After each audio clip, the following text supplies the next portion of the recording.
Le message que vous êtes sur le point d'entendre est une révélation divine venue du trône du ciel. Ce n'est pas une suggestion. Ce n'est pas un mot de motivation. C'est une confrontation enveloppée de miséricorde. Si vous entendez cela en ce moment, cela signifie que Dieu a interrompu votre journée parce que quelque chose dans votre vie a franchi une ligne et qu'il refuse de rester silencieux à ce sujet. Écoutez attentivement. Dieu est en colère contre vous, non pas avec haine, non pas avec abandon, mais avec le genre de colère sainte qui surgit quand quelqu'un qu'il aime continue de dériver vers le danger. Ce n'est pas d'abord une question de punition. C'est une question d'exposition et de correction avant que les conséquences ne s'enracinent. Dieu a parlé doucement. Il a poussé doucement. Et vous avez continué à reporter l'obéissance. Aujourd'hui, le ton change. C'est un reproche sacré, un avertissement envoyé avant que les dommages ne deviennent permanents. Il y a des choix que vous avez justifiés, des compromis que vous avez renommés, et des retards que vous avez défendus. Le ciel voit tout. Et Dieu dit, « Je te confronte maintenant parce que je veux encore te récupérer. » S'il ne se souciait pas, il te laisserait continuer. Mais ce message prouve qu'il n'a pas abandonné. Ne sautez pas cela. Sauter ne serait pas de la rébellion. Ce serait de l'évitement. Et l'évitement est exactement ce que ce mot a été envoyé pour démanteler. La restauration est encore possible. L'alignement est encore disponible. La miséricorde est encore ouverte. Mais la porte ne reste pas ouverte pour toujours. C'est le moment où l'humilité décide du résultat. Avant d'aller plus loin, si votre esprit ressent le poids de ce mot, réagissez-y. Aimez ce message comme votre accord avec la vérité. Abonnez-vous pour ne pas manquer la prochaine instruction que le ciel libère. Déposez votre ville et votre nation dans les commentaires. Laissez le reste se lever ensemble.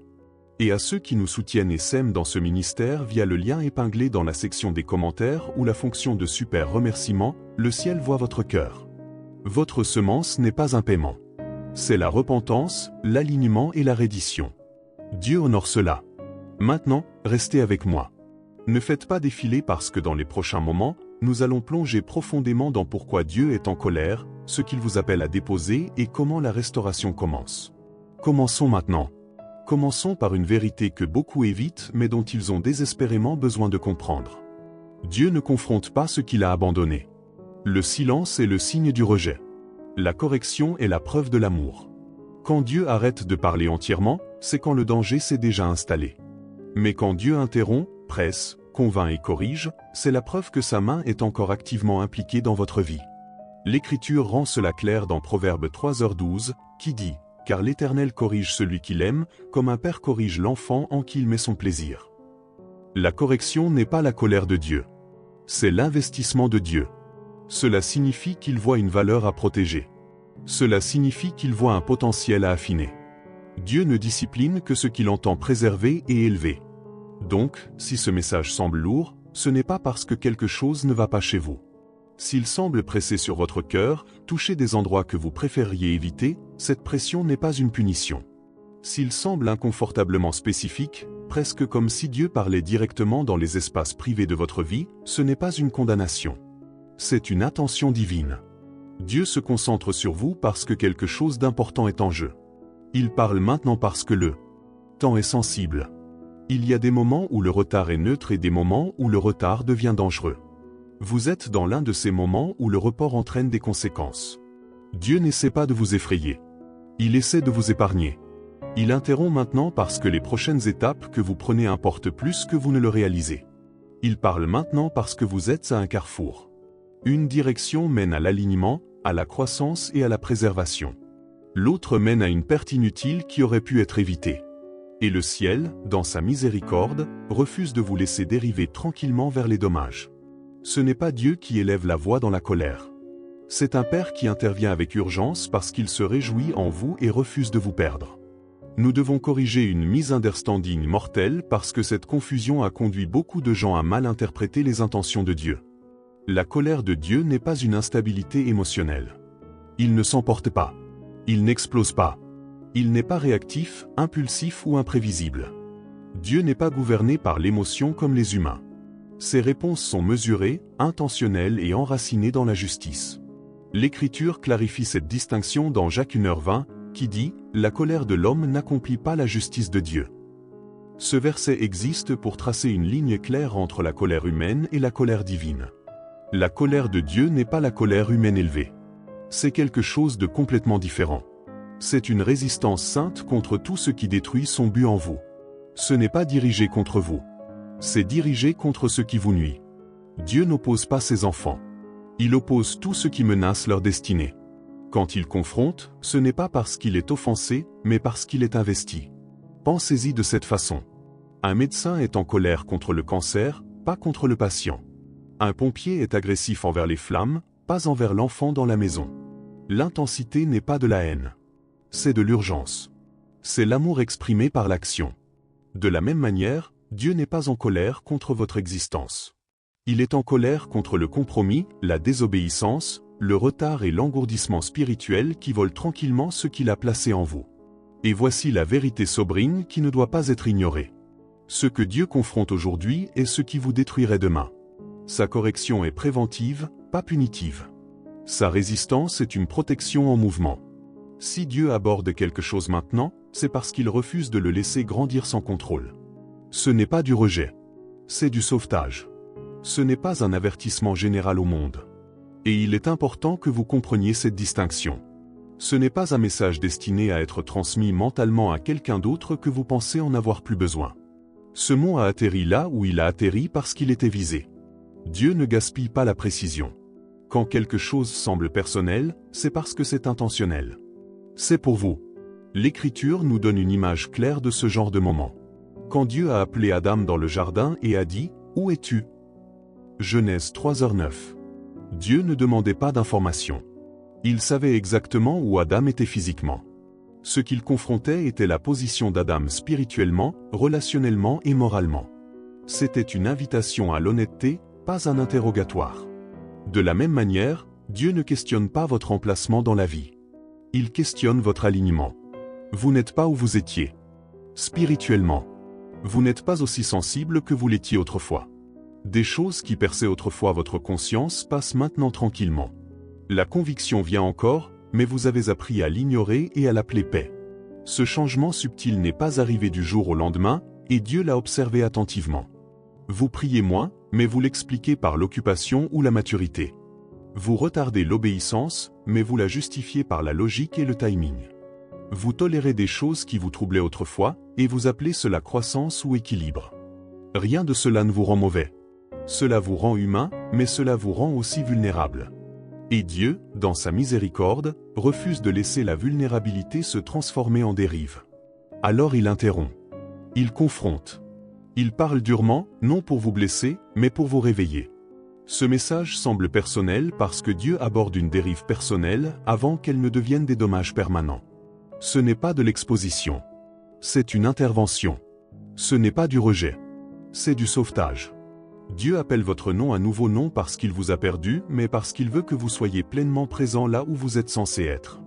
L'obéissance retardée n'est pas inoffensive et il est important de confronter cette vérité sans l'adoucir. L'obéissance partielle n'est pas neutre. Dans le royaume spirituel, le retard a toujours du poids. Dieu ne mesure pas l'obéissance par l'intention mais par la réponse. L'Écriture l'affirme clairement dans 1 Samuel 15h22, l'obéissance vaut mieux que les sacrifices. Ce verset expose une réalité dure. L'activité spirituelle ne peut remplacer la soumission. Vous pouvez offrir à Dieu beaucoup de choses et encore retenir la seule chose qu'il a demandée. Vous pouvez adorer bruyamment et encore désobéir tranquillement. Vous pouvez lever les mains publiquement tout en dérivant en privé. Vous pouvez parler des mots remplis de foi tout en reportant des actions remplies de foi. C'est pourquoi l'obéissance retardée est dangereuse. Elle crée l'illusion de la dévotion tandis que l'alignement s'érode lentement. Rien ne semble mal en surface, mais quelque chose change en dessous. Voici le vrai danger. Ce que vous retardez aujourd'hui devient ce que vous normalisez demain. Le retard émousse le discernement. La répétition enlève l'urgence. Ce qui troublait autrefois votre conscience devient lentement familier. Et la familiarité est comment la sensibilité spirituelle est perdue. Vous arrêtez de demander « est-ce juste ?» et commencez à dire « c'est juste comme ça que les choses sont ». L'Écriture nous montre ce modèle encore et encore. Samson n'est pas tombé en un jour. Il a ignoré les avertissements petit à petit. David n'a pas trébuché en un moment. Il s'est attardé là où il n'aurait pas dû être. Israël n'a pas rebelle du jour au lendemain. Ils se sont plaints, ont résisté et ont retardé l'obéissance un pas à la fois. Chaque effondrement spirituel commence par une petite désobéissance tolérée qui semblait gérable au début. C'est pourquoi Dieu est ferme maintenant. Non parce qu'il est dur mais parce qu'il est protecteur. Ce que vous appelez « pas si sérieux » est déjà sérieux dans l'esprit. Dieu le confronte tôt parce que la correction précoce prévient les dommages durables. Ce n'est pas Dieu qui essaie de vous contrôler. C'est Dieu qui essaie de vous préserver avant que le retard ne se transforme en perte. Écoutez cela attentivement et laissez-le apaiser votre cœur. Si c'était un jugement, vous ne seriez pas en train d'écouter. Si c'était du rejet, il n'y aurait pas d'invitation attachée. Si c'était la fin, Dieu ne vous parlerait pas encore avec clarté, urgence et direction. Le fait même que vous entendez ce message est la preuve que la miséricorde est encore active et que la porte est encore ouverte. Les avertissements dans l'Écriture ne viennent jamais après la destruction. Ils viennent toujours avant. Dieu avertit parce qu'il veut prévenir la perte, pas l'expliquer après. Il a averti Noé avant le déluge, pas après que les eaux soient montées. Il a averti l'eau avant que le feu ne tombe, pas après que la ville soit détruite. Dans chaque cas, l'avertissement lui-même était un acte de grâce. C'était le ciel disant, « Il y a encore du temps pour bouger ». Dieu a aussi averti Ninive avant le jugement. Le verdict était annoncé, mais le résultat n'était pas scellé. Quand les gens ont répondu par la repentance, l'humilité et l'obéissance, la destruction a été annulée. Cette histoire seule prouve quelque chose de puissant. Les avertissements de Dieu sont conditionnels, pas finaux. Ce sont des invitations à changer de direction avant que les conséquences ne deviennent permanentes. L'Écriture révèle le cœur de Dieu clairement dans Ézéchiel 33, 11 où il dit « Je ne prends plaisir à la mort du méchant, mais plutôt à ce qu'il se détourne de ses voies et qu'il vive. » Dieu ne jouit pas de la discipline. Il ne se réjouit pas de la correction. Son désir est toujours la restauration, la réconciliation et la vie. Le jugement n'est jamais son préférence. C'est son dernier recours. Cela signifie que l'avertissement que vous entendez maintenant n'est pas la fin de la route. C'est la porte. C'est le point où les résultats peuvent encore être modifiés, où les chemins peuvent encore être redirigés et où les dommages peuvent encore être évités. Dieu ne vous repousse pas. Il vous appelle plus près, mais plus près par l'alignement, pas par l'évitement. Mais écoutez cette vérité finale clairement. La restauration nécessite une réponse. Dieu ouvre la porte, mais vous devez la franchir. La grâce rend l'opportunité possible, mais l'obéissance la rend effective. Cet avertissement n'est pas destiné à vous paralyser. Il est destiné à vous positionner. La porte est ouverte. La vie est encore offerte. Et ce qui se passe ensuite dépend non de la peur, mais de comment vous répondez maintenant.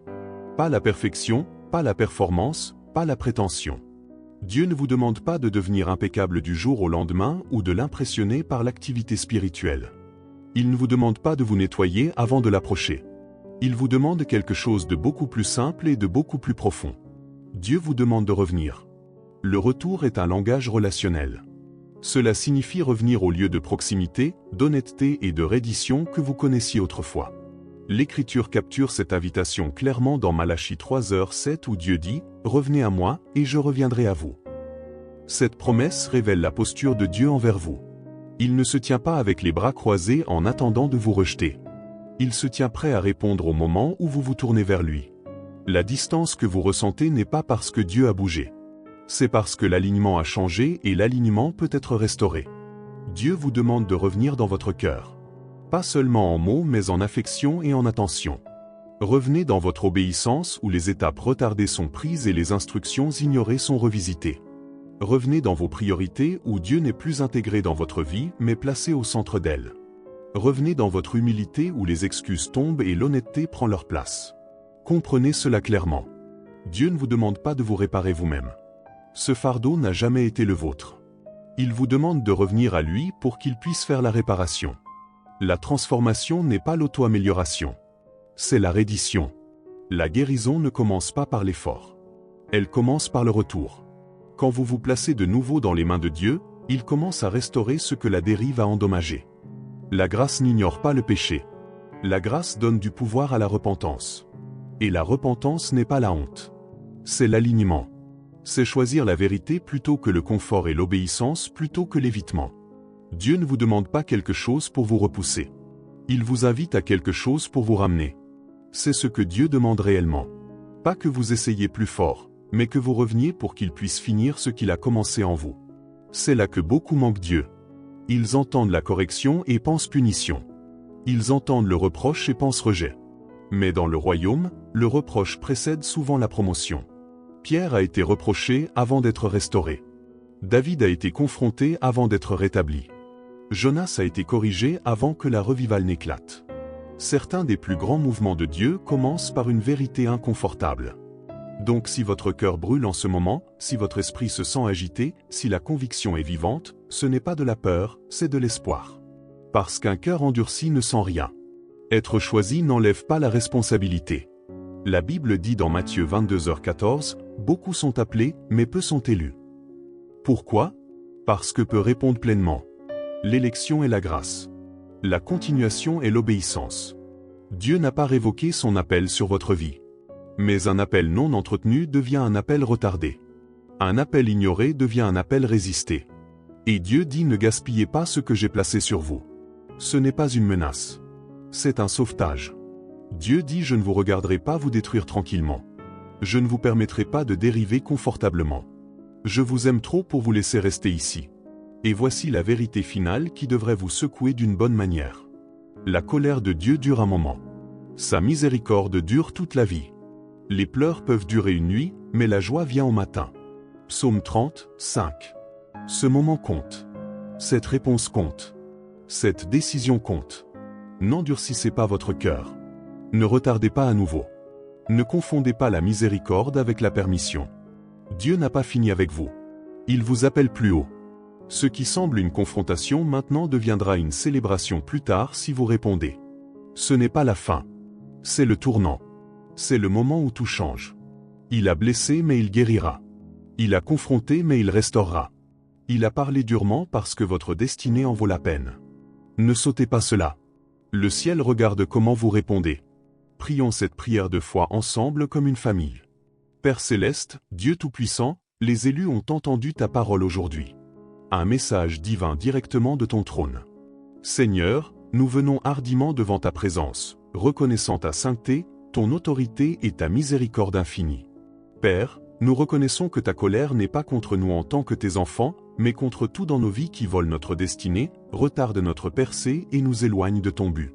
Seigneur, nous prions maintenant pour qu'un esprit de repentance profonde tombe sur chaque cœur qui écoute. Allume la conviction dans leurs âmes, Père, afin qu'ils voient où ils ont dérivé, où ils ont toléré ce qui est mal et où ils ont retardé l'obéissance à ta volonté. Que ton Saint-Esprit perce à travers chaque distraction, chaque compromis et chaque péché caché, l'exposant, l'arrachant et purifiant tes enfants complètement. Père, nous demandons une revivale dans les cœurs de tes élus. Réveille-les du sommeil spirituel, Seigneur. Allume un feu saint dans leurs esprits qui ne peut être éteint. Que chaque rêve dormant, chaque destinée retardée et chaque but enterré se lève maintenant sous ta lumière divine.